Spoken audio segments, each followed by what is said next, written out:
We intend to provide the laptops for the next 4 years, about 17,000 laptops per year.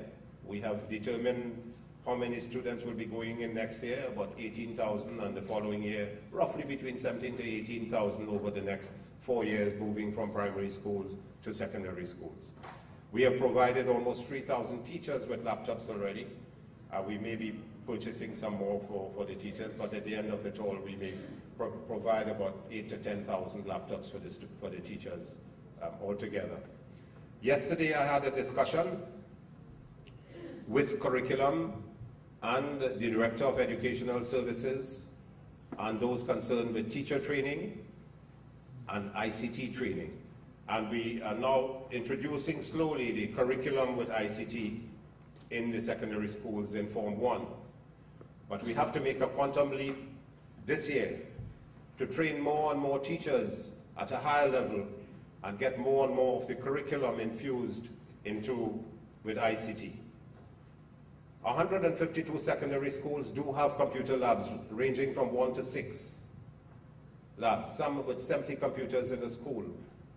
We have over 160 IT technicians out in the secondary schools,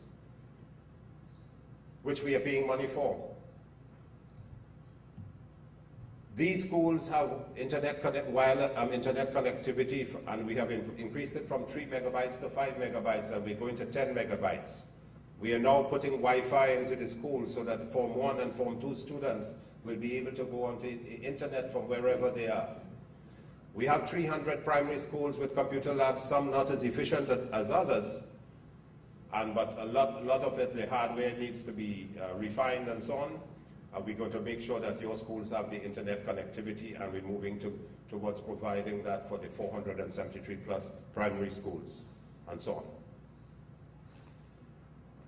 And that is our trust on ICT, so that at the end of another 4 years, we would have exposed 85,000 students and probably 10,000 teachers, and by extension in a family, 4 in a family, close to 350,000 citizens of Trinidad and Tobago would have been exposed to information technology, training, and some education.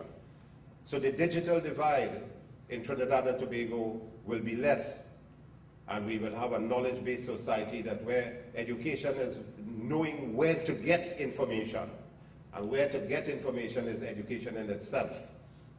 So the world of knowledge is open to you. Then universal early childhood education. We want to achieve that, and if we do achieve that, we'll be one of the first countries in the world to achieve that. There are approximately 34,000 children between ages 3 to 5, annual birth rate of 17,000 per year. We now only cater for about 6,000 to 7,000 of these children in our 200 schools with Serval and government-assisted schools. Some schools have 40 students, some schools have 50, some schools have 60. But what happens to the other 28,000 children between ages 3 to 5? Some parents cannot pay for their children to go to school, so they suffer at home, and they lack the training and knowledge.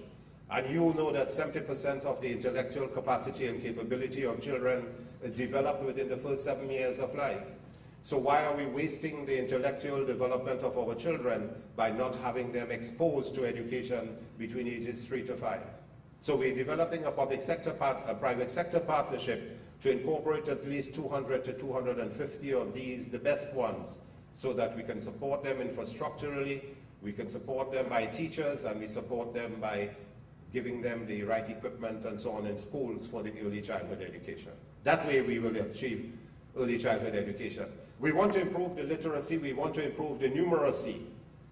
And what interventional strategies are we going to use to make sure that you in your schools, teachers and principals, can bring the students up in infant year 1 and 2 and grade 1, or standard 1, not grade 1, standard 1.